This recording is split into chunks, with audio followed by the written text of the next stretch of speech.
Pisau bermata dua, baca presan Anies bagi calon koalisi perubahan, trio Nasdem PKS, Demokrat.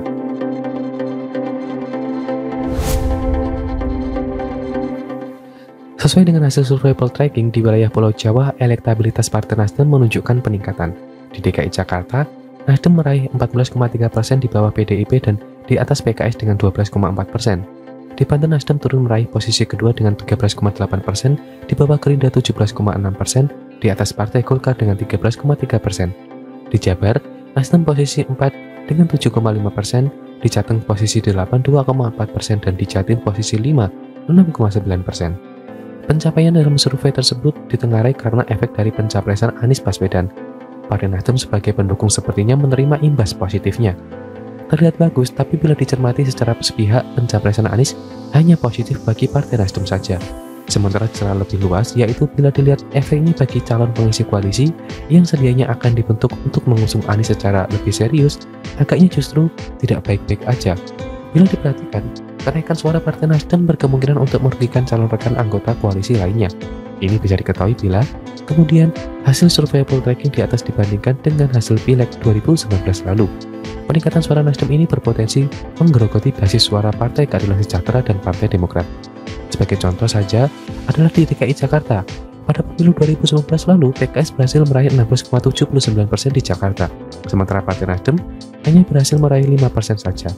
Nah, bila kemudian bandingkan dengan perolehan berdasarkan survei poltreking di atas, di mana Nasdem berhasil terdongkrak suaranya menjadi 14,3%, sementara PKS menjadi hanya 12,4%. Artinya pencapresan Anies sangat berpengaruh positif bagi Nasdem, dan sementara tidak untuk PKS. Yang ada justru ada kemungkinan Nasdem menggerogoti suara mereka itu. Ini tentu menarik, karena seperti diketahui, PKS sangat identik dengan pendukung Anies, tapi karena terkait dengan pencapresan Anies, di mana PKS masih terkesan tarik ulur, tidak segera mengeluarkan keputusannya, para pemilih menjatuhkan pilihannya pada Nasdem yang sudah lebih jelas bersikap. Hal sama juga bisa saja terjadi di Jawa Barat, di mana PKS panen besar di wilayah ini, juga bisa memimpin Partai Demokrat di mana untuk partai ini, ancamannya juga bisa terjadi di Jawa Timur. Kemudian yang patut ditekankan adalah kemungkinan timbulnya kecemburuan di antara anggota koalisi perubahan nanti. Mengusung Anies hanya menguntungkan salah satu pihak aja. Pencapresan Anies ibarat pisau bermata dua. Mata yang pertama memberi keuntungan bagi Nasdem, sementara mata yang satunya malah melukai rekan koalisinya.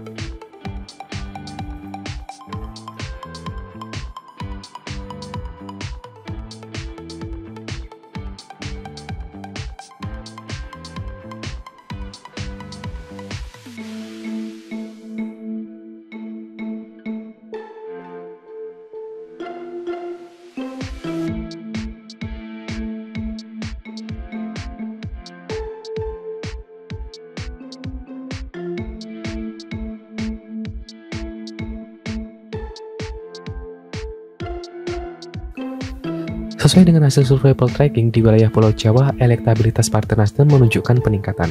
Di DKI Jakarta, Nasdem meraih 14,3% di bawah PDIP dan di atas PKS dengan 12,4%. Di Banten, Nasdem turun meraih posisi kedua dengan 13,8%, di bawah Gerindra 17,6%, di atas Partai Golkar dengan 13,3%. Di Jabar, Nasdem posisi 4 dengan 7,5%, di Jateng posisi 8 2,4%, dan di Jatim posisi 5 6,9%. Pencapaian dalam survei tersebut ditengarai karena efek dari pencapresan Anies Baswedan. Partai Nasdem sebagai pendukung sepertinya menerima imbas positifnya. Terlihat bagus, tapi bila dicermati secara sepihak, pencapresan Anies hanya positif bagi Partai Nasdem saja. Sementara secara lebih luas, yaitu bila dilihat efeknya bagi calon pengisi koalisi yang sedianya akan dibentuk untuk mengusung Anies secara lebih serius, agaknya justru tidak baik-baik aja. Bila diperhatikan, kenaikan suara Partai Nasdem berkemungkinan untuk merugikan calon rekan anggota koalisi lainnya. Ini bisa diketahui bila kemudian hasil survei poltreking di atas dibandingkan dengan hasil Pileg 2019 lalu. Peningkatan suara Nasdem ini berpotensi menggerogoti basis suara Partai Keadilan Sejahtera dan Partai Demokrat. Sebagai contoh saja adalah di DKI Jakarta. Pada pemilu 2019 lalu, PKS berhasil meraih 16,79% di Jakarta, sementara Partai Nasdem hanya berhasil meraih 5% saja. Nah, bila kemudian bandingkan dengan perolehan berdasarkan survei poltreking di atas, di mana Nasdem berhasil terdongkrak suaranya menjadi 14,3%, sementara PKS menjadi hanya 12,4%. Artinya pencapresan Anies sangat berpengaruh positif bagi Nasdem, dan sementara tidak untuk PKS. Yang ada justru ada kemungkinan Nasdem menggerogoti suara mereka itu. Ini tentu menarik, karena seperti diketahui, PKS sangat identik dengan pendukung Anies, tapi karena terkait dengan pencapresan Anies, di mana PKS masih terkesan tarik ulur, tidak segera mengeluarkan keputusannya, para pemilih menjatuhkan pilihannya pada Nasdem yang sudah lebih jelas bersikap. Hal sama juga bisa saja terjadi di Jawa Barat, di mana PKS panen besar di wilayah ini, juga bisa memimpin Partai Demokrat di mana untuk partai ini, ancamannya juga bisa terjadi di Jawa Timur. Kemudian yang patut ditekankan adalah kemungkinan timbulnya kecemburuan di antara anggota koalisi perubahan nanti. Mengusung Anies hanya menguntungkan salah satu pihak aja.